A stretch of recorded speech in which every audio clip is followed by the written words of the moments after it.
Louvado seja Deus, aleluia. Mas eu vivo esse passo, glória a Deus.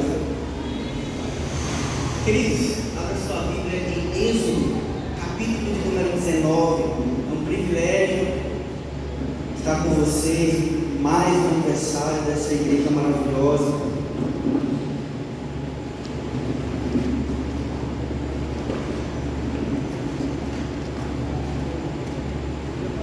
Pastor Rick, a sua família, presente de Deus na minha vida, um privilégio estar novamente com os irmãos, um tema maravilhoso, trabalharmos, tenho certeza que o Senhor falará aos nossos corações. Quem é que crê nisso? Amém. Êxodo capítulo 19, nós iremos ler 6 versículos, versículo 1 até o versículo de número 6, diz assim a palavra do Senhor.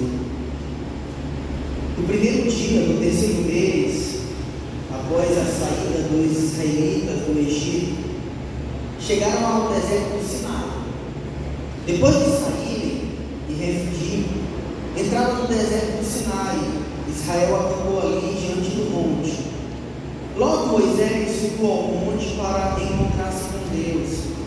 E o Senhor o chamou do monte, dizendo: diga o seguinte aos descendentes de Jacó, e declare aos israelitas: vocês viram o que fiz ao Egito, e como transportei vocês sobre asas de águias e os trouxe para junto de mim. Agora, se me obedecerem fielmente e guardarem a minha aliança, vocês serão meu tesouro especial entre todas as nações. Embora toda a terra seja minha, vocês serão para mim um reino de sacerdotes e uma nação santa. Estas são as palavras que você dirá aos israelitas. Amém. Vamos ler o versículo de número 6 novamente.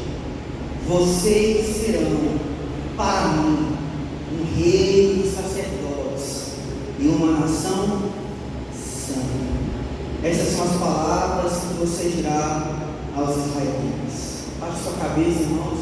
Vamos orar ao Senhor, pedindo sabedoria, pedindo discernimento para que Ele fale aos nossos corações. Senhor Deus, nós estamos diante de Ti, comemorando 4 anos dessa igreja.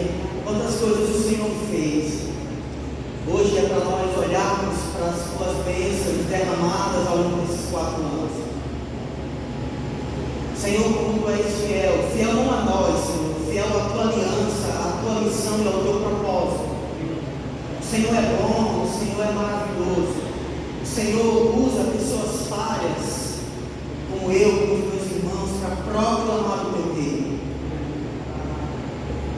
E o meu pedido, Senhor, meu clamor a Ti é que o Senhor fale por meio da Tua palavra. Que somente a Tua palavra fale, somente a Tua palavra fale, em nome de Jesus. Glória a Deus. Queridos, o livro de Êxodo, o livro que nós acabamos de ler, uma pequena parte dele, capítulo 19 em especial, o livro de Êxodo é dividido em 2 grandes blocos. O primeiro bloco vai do capítulo 1 até o capítulo de número 18, e o segundo bloco vai do capítulo 19, que esse foi o primeiro capítulo aqui, o capítulo que nós acabamos de ler, vai do capítulo 19 em diante, até o capítulo de número 40. A pergunta é, nós acabamos de ler esse texto, no dia em que contemplaram 3 meses, que os israelitas saíram do Egito e chegaram ao deserto do Sinai. Então, a pergunta é, do que o capítulo 1 até o 18 trata? O capítulo de número 1 até o capítulo de número 18 trata justamente dessa mudança que o Senhor fez para com o seu povo. Nós percebemos logo de imediato no livro de Êxodo que o povo estava sendo escravizado 400 anos pelos egípcios, não é verdade? Ali, por meio de Jacó e das 70 famílias que estavam com ele, aquelas famílias se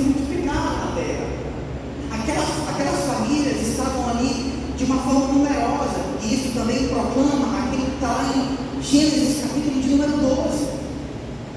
A terra iria se multiplicar de gente. E a terra se multiplicou. Porém, o novo faraó, não o faraó antigo que permitiu que o povo de Israel ficasse ali de uma forma não tão problemática assim. Não, o novo faraó. Esse faraó, ele não olha para a presença de Israel ali no Egito como bênção. Não. O novo faraó olha para essa presença israelita ali como maldição. Então, do capítulo 1 até o capítulo 4, o que nós vemos é o faraó tentando esmagar o povo de Israel. Mas o que nós vemos, queridos? Deus sempre é fiel à sua aliança. Homens tentam se levantar para destruir a obra do Senhor, mas Deus sempre se levanta com mais poder e autoridade para fazer o seu povo em preservação. Israel grita por socorro, afinal o povo, o faraó ali está esmagando o seu povo. O que Deus faz? Deus, por meio de Moisés, direciona para que ele fosse salvar e resgatar o seu povo. Do capítulo 5 até o capítulo de número 15, o que nós vemos, queridos? O confronto de Deus com o faraó. Faraó, esse homem que se levantou, compreendendo que ele tem uma grande autoridade, o que Deus está fazendo é: não, eu tenho autoridade sobre a terra que eu fiz, eu tenho autoridade sobre o povo que eu criei, eu tenho autoridade sobre o povo que eu chamei. Então, do capítulo 5 até o capítulo de número capítulo 5 a 15, é esse confronto entre Deus e o faraó. E do capítulo 16 até o capítulo de número 18, o que nós vemos é a peregrinação do deserto. E o que nós vemos nessa peregrinação do deserto, queridos? São chamados de capítulos de murmuração. São os capítulos de murmuração. Vocês lembram? Quando o povo está lembrando daquele tempo do Egito, vocês lembram? Quando o povo fala que a vida no Egito era melhor do que a vida que o Senhor havia dado a eles por libertação. Vocês lembram? Então, no capítulo 1 até o capítulo de número 18, é essa história. Dessa forma, entramos no capítulo de número 19. E a pergunta que eu quero fazer para você é: você tem murmurado diante daquilo que o Senhor tem feito por intermédio dessa igreja? Às vezes o Senhor faz a obra, às vezes o Senhor manifesta o seu poder, o Senhor traz pessoas, a igreja aumenta, consequentemente os problemas aumentam, e por muitas vezes nós pensamos como é bom aquele período antigo, como era bom aquele tempo antigo, onde nós tínhamos poucas pessoas, mas não tínhamos tantos problemas. Isso se chama murmuração, queridos. E o Senhor não tolera murmuração. O pecado do povo, no capítulo 16 até o capítulo 18, é a murmuração. Deus havia salvado aqueles queridos irmãos, aquele povo, tinha chamado o povo para perto, mas o que eles viam é apenas destruição e problemas. Quantas vezes nós não olhamos ao nosso redor e vemos problemas mais problemas? E algumas vezes esquecemos do favor do Senhor sobre a igreja, sobre o seu povo. Então nós entramos no nosso texto. Aqui Deus tem um propósito missional com o seu povo, que lá nós iremos chegar. É o finalzinho do texto que nós acabamos de ler. Mas antes, o que Deus faz? Queridos, antes de Deus enviar, Ele prepara. Isso é um clichê, não é verdade? Todos nós falamos isso, mas é uma verdade do povo de Deus. Antes de Deus enviar, Ele prepara. E eu compreendo que ao longo desses anos, Deus preparou vocês para enviar. Amanhã a mensagem, eu conversei com o pastor Rico, amanhã a mensagem vai ser do envio. Mas antes do envio, Deus forja, Deus prepara. Do capítulo 19 até o capítulo 40 de Êxodo, é Deus enviando o povo. Vai, seja a bênção às nações. Capítulo de número 20, o que nós vemos é a institucionalização da lei do Senhor. E essa lei deveria não só reger o povo, mas reger a terra. Esse é o grande problema do povo. O povo não entendeu essa maravilha que é: nós recebemos a palavra de Deus, nós recebemos a lei do Sinai, e agora nós proclamamos sobre as nações. Êxodo capítulo 20. Então, do capítulo de número 19 em diante, é um envio. Mas nós não estamos no capítulo do envio, nós estamos em um capítulo de transição entre a lembrança e o envio. Por isso que hoje, queridos, eu quero trabalhar com vocês o que Deus faz nesse momento de transição entre a lembrança e o envio. E o que Deus faz, em primeiro lugar, primeiro ponto, para quem está anotando, Deus traz uma lembrança antes de enviar. Olha na sua Bíblia aí, o versículo de número 4. A gente pode ler o versículo 3, tá bom? A gente lê o 3 e o 4 juntos. Diz assim a palavra do nosso Deus: Logo, Moisés subiu ao monte para encontrar-se com Deus, e o Senhor o chamou do monte, dizendo: Diga o seguinte aos descendentes de Jacó e declarem aos israelitas. Então, o que nós estamos vendo aqui é que o intermediador entre Deus e o povo, Moisés, está recebendo a palavra de Deus para proclamar para o povo, ok?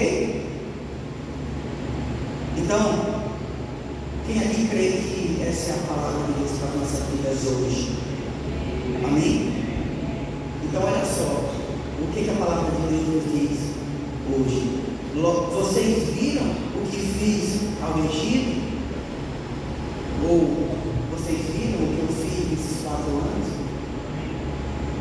E como os transportei, obrigado, irmão, como os transportei sobre as asas de águias e os trouxe para junto de mim. Então, o que nós vemos aqui, queridos, é que antes de Deus enviar o povo, do capítulo 20 até adiante, nós vemos Deus lembrando o povo da sua aliança e da sua fidelidade. Hoje é um dia para nós lembrarmos ou relembrarmos da aliança de Deus conosco. Vocês viram o que fiz ao Egito e como o transportei sobre as asas de águias e os trouxe para junto de mim. Então, o que nós vemos claramente é que Deus lembra Israel do juízo que fez para com o Egito. Vocês lembram das 10 pragas, dos 10 castigos, que isso culminou na libertação do povo? Esse é um lembrete histórico da soberania do Senhor e da sua fidelidade às suas promessas. Vocês viram o que eu fiz ao Egito? Vocês viram como que eu libertei vocês da escravidão? Lembrando sempre, queridos, que capítulos anteriores o povo estava reclamando. E o Senhor, como um bondoso Deus, que não joga na nossa cara quando pecamos e erramos, mas um Deus que é extremamente bondoso, Ele vem com palavras de sabedoria e palavras doces para o nosso coração e para o coração dessa igreja, dizendo: vocês viram o que eu fiz ao Egito? E como eu transportei vocês sobre asas de águias e trouxe vocês para perto de mim? A imagem aqui é metafórica mesmo, que traz essa ideia de cuidado, de proteção. Deus cuida do povo, Deus protege o povo. E a pergunta é: vocês têm visto o cuidado do Senhor ao longo desses anos? Muitas vezes nós perdemos isso de foco, queridos. É um texto simples, é um texto direto, mas muitas vezes nós esquecemos dessa verdade eterna sobre a vida do povo de Deus. Deus ama o seu povo e sempre traz o seu povo para perto. A imagem metafórica mesmo. Eu transportei vocês sobre asas de água e trouxe vocês para junto. Deus não apenas liberta o povo, queridos. Deus não é como nós, que às vezes perdoamos, não queremos estar perto. Deus não é como nós, queridos, diante do nosso pecado, que achamos que o perdão e a reconciliação é distante. Não. O que Deus faz não é só perdoar o pecado do povo, não. O que Deus faz é chamar para perto. Deus tem chamado vocês para perto, queridos, ao longo desses 4 anos. Essa igreja, ela se envolveu e estabeleceu mais intimidade com o Senhor. Essa igreja cresceu em favor, essa igreja cresceu em graça, essa igreja cresceu em intimidade. Isso não é por nós, isso é por Cristo Jesus, porque Ele é um Deus de aliança, e Deus fez uma aliança com vocês. E hoje é um lembrete para a vida de vocês, e também para a minha vida, obviamente, a vida da nossa igreja. Vocês lembram quando eu tirei vocês do Egito? Vocês lembram quando eu peguei vocês sobre asas de águias e trouxe vocês para perto de mim? E eu vejo claramente aqui, queridos, que essa narrativa de Êxodo, capítulo 19, versículo 4, esse texto que nós acabamos de ler, é um antídoto para a dúvida e para a visão. Às vezes, por conta dos problemas que aumentaram, por conta das dores de cabeça, antes era 10 pessoas no atendimento, agora é 50. O problema aumentou, a igreja cresceu, as crianças cresceram também, aleluia. Muitas vezes nós ficamos preocupados, desanimados, e a dúvida brota no nosso coração. Sabe qual é o motivo para a dúvida? Vocês viram o que eu fiz no Egito e trouxe vocês para perto de mim? É uma lembrança, queridos, daquilo que o Senhor fez pelas suas mãos. Assim como Deus lembrou Israel das maravilhas que Ele fez no Egito, hoje é tempo de vocês também recordarem os momentos preciosos na presença de Deus que vocês tiveram, que Deus guiou vocês, Deus sustentou vocês e Deus abençoou vocês, porque Deus é fiel à sua aliança. E nós podemos pensar que esse olhar é nostálgico. Só que o problema do olhar nostálgico é que o olhar nostálgico faz com que a gente pare e admire. E não é isso que Deus quer que nós sejamos. Um povo que admire aquilo que Ele fez no passado. Deus não quer que nós sejamos um povo assim. Deus quer que nós sejamos um povo que reconheça aquilo que Ele faz, a sua fidelidade, para nos fortalecer para o envio. Não olhe para aquilo que Deus fez no passado, para aquilo que Deus fez nessa igreja, e você fique olhando para trás e como era bom aquele tempo de antigamente, que maravilha. Não é isso que Deus quer que nós pensemos. O que Deus quer é que nós olhemos para a sua palavra, reconheça a sua fidelidade e nos fortaleça para as batalhas lá na frente.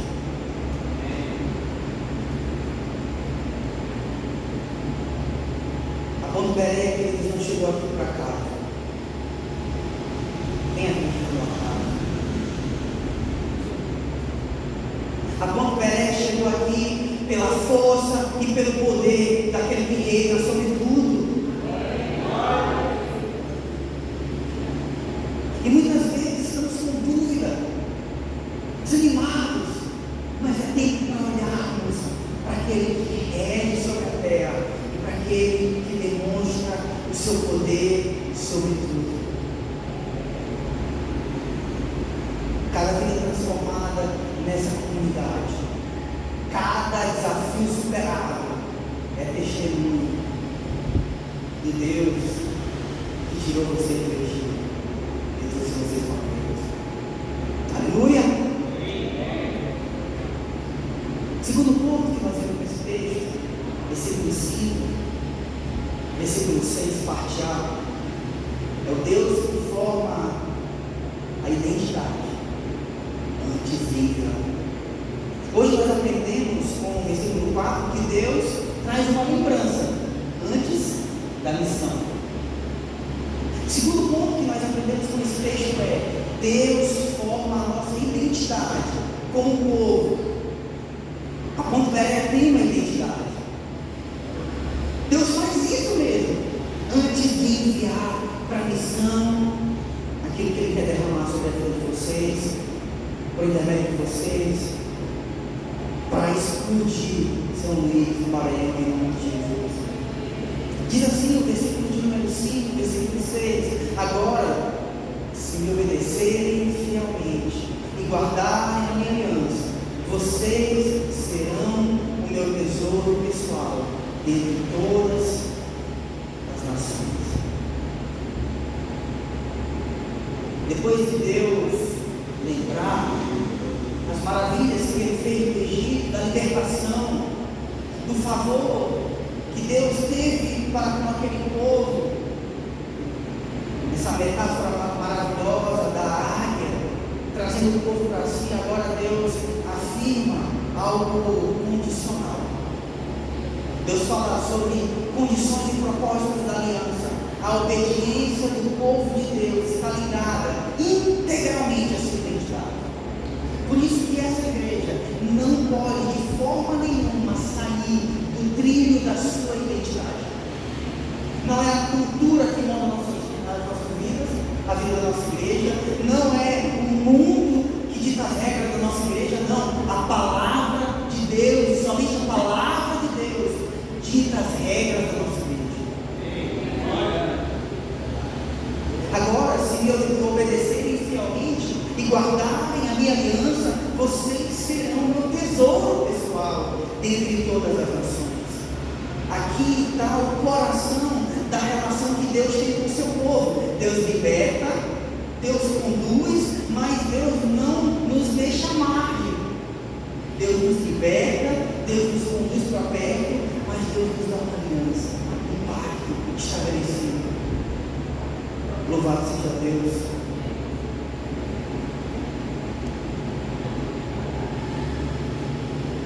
Se me obedecerem fielmente, o que nós vemos nesse texto é essa obediência fiel que aquele povo deveria ter com Deus, e nós também devemos ter para com Ele.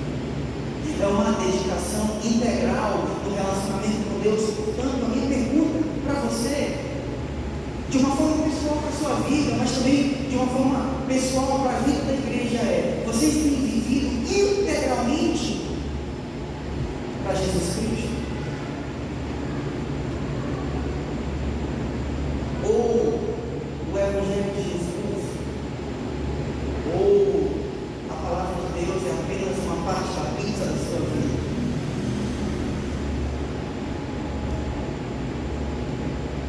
Será se você não quer partir a sua vida,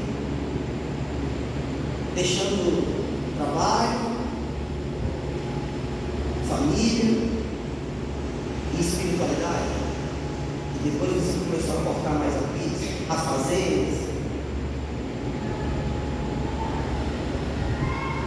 Queridos, os grandes problemas da igreja, os grandes problemas do povo de Deus que forma a igreja,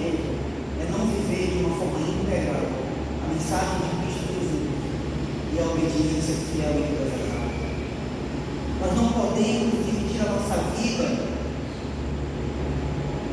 pensando que uma parte da nossa vida é espiritualidade. Não, a nossa vida por completo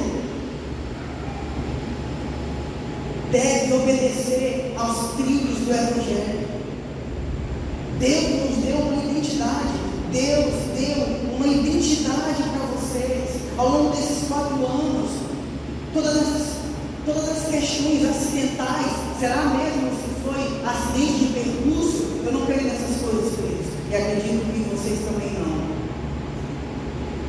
Esses 4 anos não foram acidentes, irmãos, não foram meramente provas de sobrevivência, como eu estava conversando com o pastor Rico. Sobrevivemos, aleluia. Os desafios se levantaram, a igreja sobreviveu, aleluia. Não, queridos, as dificuldades e as oposições que se levantaram contra essa igreja, sobretudo foi o Senhor reinando sobre essa igreja. Porque nós pensamos que as dificuldades vêm do maligno, e muitas vezes as dificuldades vêm da mão do Senhor para nos forjar, para nos criar, para nos chamar para perto e para nos purificar. Deus faz isso, queridos. Lembra da história de Jó? Tirou tudo, Deus varreu tudo aquilo que Jó amava, Deus varreu, para que lá no final do capítulo 42 em diante, Jó declara: agora eu te conheço verdadeiramente. Então eu compreendo que Deus fez com que vocês passassem várias situações difíceis, mas para que vocês fossem forjados para aquilo que Ele vai. Todas essas dificuldades, todas essas oposições não foram acidentes. É intencional da parte de Deus. É intencional. Deus está construindo o seu reino e vocês são parte desse reino que Ele quer instituir sobre essa terra. Todos nós, queridos, fazemos parte desse reino. Cada desafio, cada momento deu a vocês identidade e resiliência, equipando vocês fortemente para a missão da vida.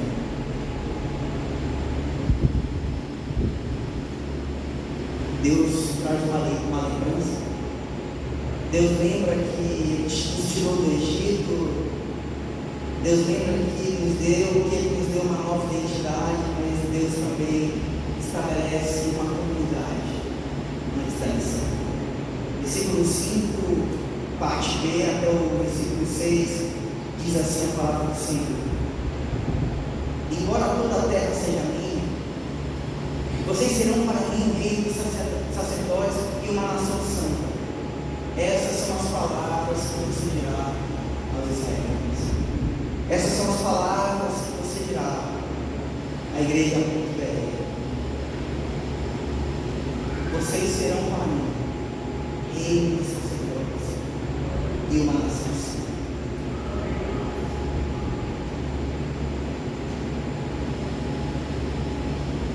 Deus faz uma lembrança e se enviar. Deus forma o caráter do povo.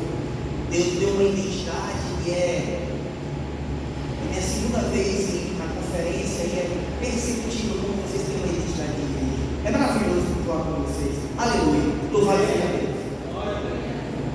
Eu vi o que ele está gostando.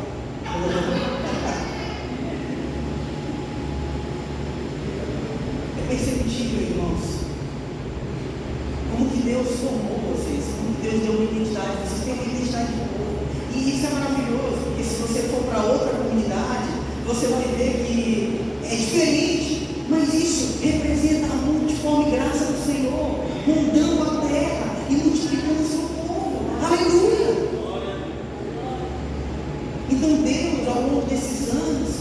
Deus deu para vocês uma identidade. Deus formou vocês antes de chamar para a missão. Qual missão é essa? Amanhã o pastor você vai falar. Eu não sei. Eu só sei que a missão primordial da igreja é pregar o Evangelho e anunciar as boas novas de Jesus Cristo sobre a terra. Antes disso, Ele nos forja, Ele nos prepara. No fim, versículo 5, parte B, versículo 6. Olha novamente. Embora toda a terra seja minha, o Senhor está declarando a sua soberania sobre a terra. Vocês serão para mim reis e sacerdotes e uma nação santa. E aqui nós temos dois termos muito interessantes: reis e sacerdotes e uma nação santa. E a palavra que aparece aqui para essa nação santa traz uma ideia de uma nação que está separada. E de fato Deus fez isso. Deus separou os Israel, aquele pequeno povo ali no deserto. Deus chamou aquele pequeno povo para perto. Deus separou ali. Não simplesmente, queridos, para uma missão. Deus preparou aquele povo. Deus chamou aquele povo. Deus separou aquele povo para derramar a sua vontade sobre aquele povo. Obviamente que a missão está incluída, mas aqui o termo é separado em uma característica de caráter. Deus separou o povo. Dessa forma, o povo que Deus separou deveria, e essa é a proclamação no capítulo de número 20 e 21 de Êxodo. Você pode ler em casa. O capítulo 20 e 21 é extremamente interessante, porque Deus vai apresentar a aliança. Vocês lembram? 10 mandamentos. E o que é isso? O que são os 10 mandamentos? E posteriormente, aquilo que Deus faria com o povo diante dos 10 mandamentos. O que Deus está fazendo? É dizer o seguinte: a terra é minha, eu separei vocês. Os 10 mandamentos, os termos da aliança, devem não só reger vocês, devem reger a terra. Portanto, a igreja deve ser um agente do Senhor para reger a terra. Êxodo capítulo 20 e 21 é isso. Eu dei esses termos para vocês. Agora vocês devem viver dessa forma. Que é um exemplo: não matarás. Diante daquela cultura onde matar era algo comum, Deus está chamando: não matarás. É só um exemplo. Vocês perceberam? Então, o povo de Deus vive sobre uma outra ética. A nossa ética é supracultural, é acima da cultura, queridos. Portanto, isso significa nós sermos uma nação santa. Uma nação santa não se curva ao império. Uma nação santa não se curva às ideologias. Uma nação santa não se curva àquilo que estão dizendo do lado de fora. Uma nação santa se curva à soberania, à vontade e ao favor. Só que existe outro termo, esse termo é mais interessante. Vocês perceberam que eu pulei? Reino de sacerdotes. E aqui é muito interessante, porque o Abraham Kuyper, lendo esse texto, ele entende que aqui a expressão é bem enfática mesmo. A ideia é que todo cristão, todo aquele que faz parte do povo de Deus, é o ministro de Deus no mundo. Vou falar novamente para que você entenda a profundidade daquilo que o texto está nos dizendo. Abraham Kuyper comenta dizendo: cada cristão é ministro de Deus no mundo. Isso que significa reino de sacerdotes. O reino de sacerdotes, cada israelita representava o Deus que havia chamado. Assim como nós assistimos aqueles filmes de agentes da CIA e tal. Deus faz isso conosco. Nós somos agentes de Deus, infiltrados nessa terra, para proclamar as mensagens do Evangelho, fazendo com que corações quebrantem ao Senhor de Cristo. Essa é a nossa missão. Mudando a ética desse mundo, mudando a moral desse mundo, aonde nós estivermos, aonde você está. Minha pergunta para você, diante desse texto, é aonde você está? Alguns aqui estudam. A maior parte do seu tempo você está na escola, ou a maior parte do seu tempo você está na faculdade, ou a maior parte do seu tempo você está trabalhando. Deus quer que você seja sacerdote aonde você estiver, para proclamar o Deus que o salvou. Vocês serão para mim um rei de sacerdotes e uma nação santa, uma geração que é fiel, preparando para a próxima geração.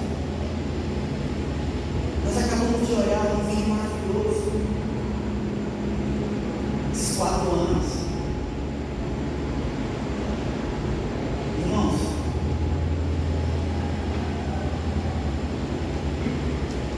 eu faço essa pergunta também para a nossa comunidade. E quando nós formos? Quando a gente bate e fica. Sabe o que é fica? Cristo fica. Cristo fica. Terra, céu e terra passarão, mas a minha palavra jamais passará. A palavra de Deus permanece, queridos. Portanto, essa é a nossa missão. Essa é a missão geracional. Essa sempre foi a missão do povo de Israel. Trabalhar geração após geração os mandamentos do Senhor, os ensinamentos da aliança. Nós também temos a missão geracional de sermos uma nação de sacerdotes. Porque quando nós estivermos bem velhinhos, quem estará aqui? Os nossos filhos, os amigos dos nossos filhos, famílias que vão chegar na igreja com filhos bem pequenos.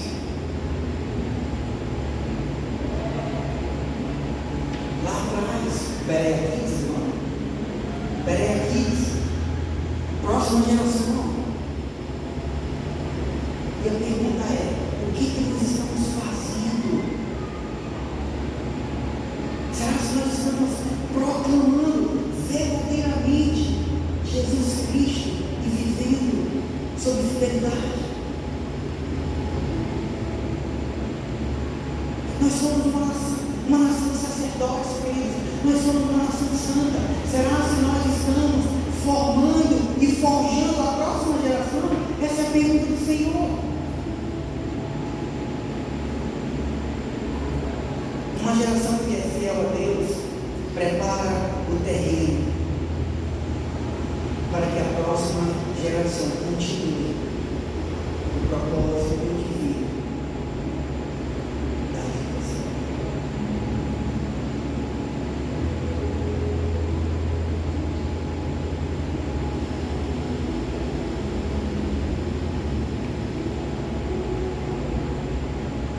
Primeiro Deus traz uma lembrança. Depois Deus forma a identidade desse igreja. E em seguida Deus estabelece uma comunidade representada por sacerdotes e santos.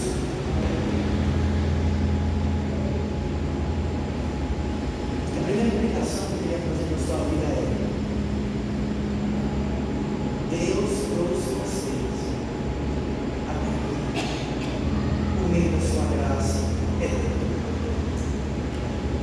Vocês não conseguiriam, e vocês não vão conseguir, se Cristo Jesus não derramar favor e graça sobre a vida de vocês. Nós não iremos conseguir. É por isso que essa igreja não precisa ser forte só no púlpito. Essa igreja precisa ser uma igreja forte de púlpito, mas também forte de joelhos dobrados. Porque é quando nós estamos de joelhos dobrados que nós reconhecemos o favor do Senhor sobre as nossas vidas, ao ponto de nós reconhecermos como igreja que não depende de nós, não depende da nossa pregação, não depende da forma como nós organizamos e administramos a igreja. Não, quando Deus quer derramar o seu Espírito, Ele derrama. Aleluia! Quando Deus quer derramar e agir no favor da igreja, Ele faz. Então não depende das nossas forças, depende do querer do Senhor sobre as nossas vidas. Deus até aqui sustentou vocês no meio dessa graça redentora. Deus tirou vocês do Egito e Deus deu a vocês uma nova identidade. Cristo Jesus nos tirou da escravidão do pecado e nos trouxe para a sua presença. Nesses 4 anos, quantas pessoas Cristo não trouxe para essa comunidade, quebrando as amarras do pecado e chamando as pessoas para cultuar essa verdade.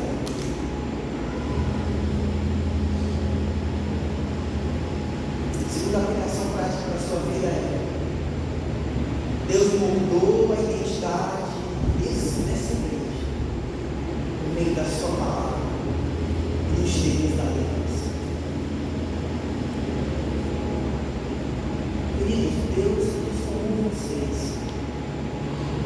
e deu a vocês uma identidade, e essa identidade está completamente baseada na palavra de Deus.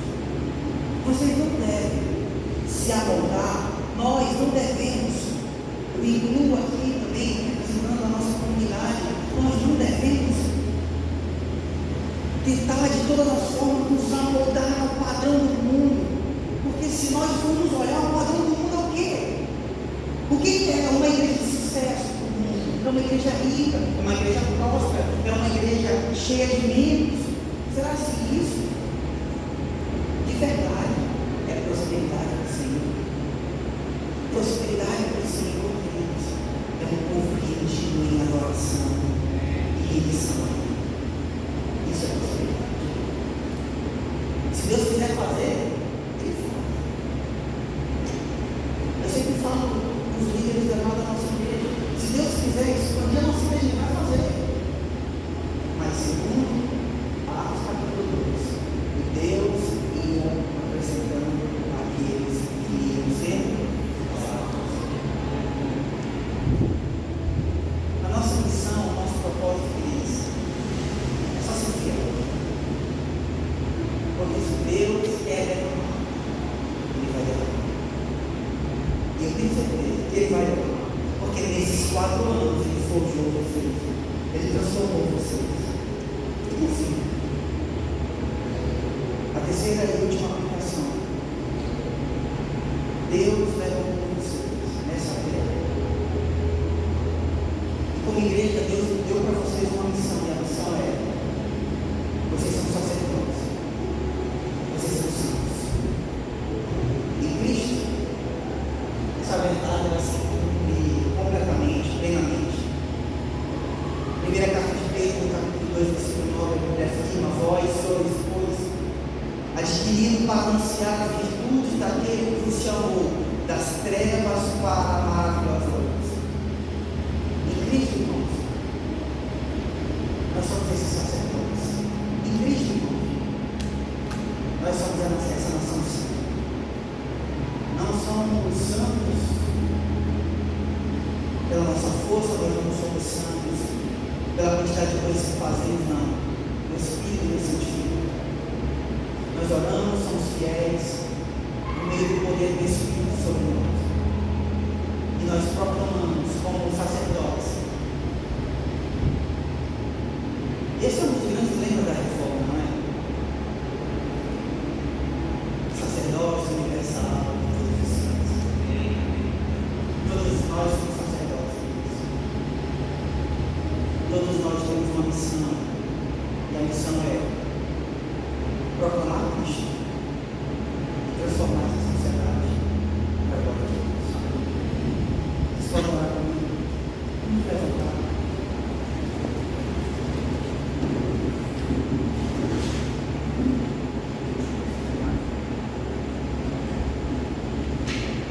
Vamos orar nesse momento. Quero orar por vocês, todos vocês. Primeiro, para agradecer ao Senhor pelo favor do Senhor sobre a vida de vocês. Deus é fiel à sua aliança, Deus é fiel ao seu Pai. Quero orar também para aqueles que estão se sentindo desanimados, para aqueles que estão se sentindo cansados. Às vezes o cansaço bate mesmo por isso.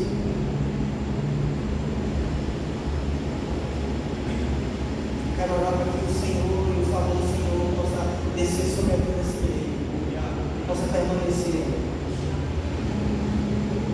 Nós somos simples, nós somos falhos, nós somos pecadores, queridos. Mas como Deus quer fazer, Ele usa pessoas fracas para demonstrar o seu poder e a sua força. Senhor Deus,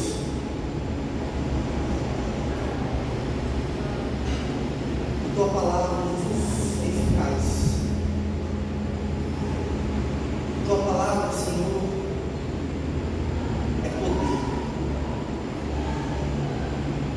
É poder para transformar a tua igreja.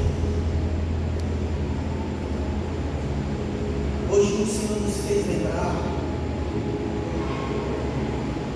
daquilo que o Senhor fez por nós, quebrando as amarras do pecado e nos chamando para perto, para congregar nessa igreja, que faz parte do povo de Deus espalhado pelo mundo. Obrigado, Senhor. Agradeço ao Senhor, porque Deus trouxe você para cá, para essa igreja, que é fiel à palavra. Agradeço ao Senhor. Obrigado, Senhor. Obrigado, Senhor, pelo privilégio que é fazermos parte de uma igreja saudável. Obrigado, Senhor. Diante de tantas comunidades que não pregam o verdadeiro evangelho, o Senhor nos trouxe para cá. Isso demonstra a tua fidelidade para conosco, Senhor. Isso demonstra a tua fidelidade e o teu favor sobre nós. Senhor, nesse momento também queremos orar especialmente, Jesus, para aqueles dessa igreja que andam desanimados, que andam abatidos por conta dessas dificuldades que surgiram ao longo desses anos, sofreram, estão sofrendo. Nosso pedido, Senhor, a Ti, que o Senhor derrame o seu Espírito, que o Senhor sopre o seu Espírito sobre o seu povo, para que a dor possa ser curada, para que o desânimo possa ser transformado em grande alegria, e que a fraqueza possa ser transformada em grande força para a tua glória.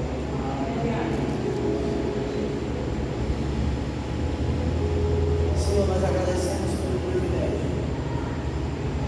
privilégio que é nós fazermos parte do teu povo, para proclamarmos as tuas virtudes, para nós proclamarmos a tua ética, a tua moral. O Senhor nos chamou para nós sermos sacerdotes, que possamos cumprir isso, Jesus. Que sejamos de fato homens e mulheres, sacerdotes do teu reino. E em cada lugar que nós estivermos, possamos proclamar que Jesus vive e demonstrarmos com a nossa vida que o teu reino é estabelecido nessa terra, em nome de Jesus. Amém. Glória a Deus, queridos.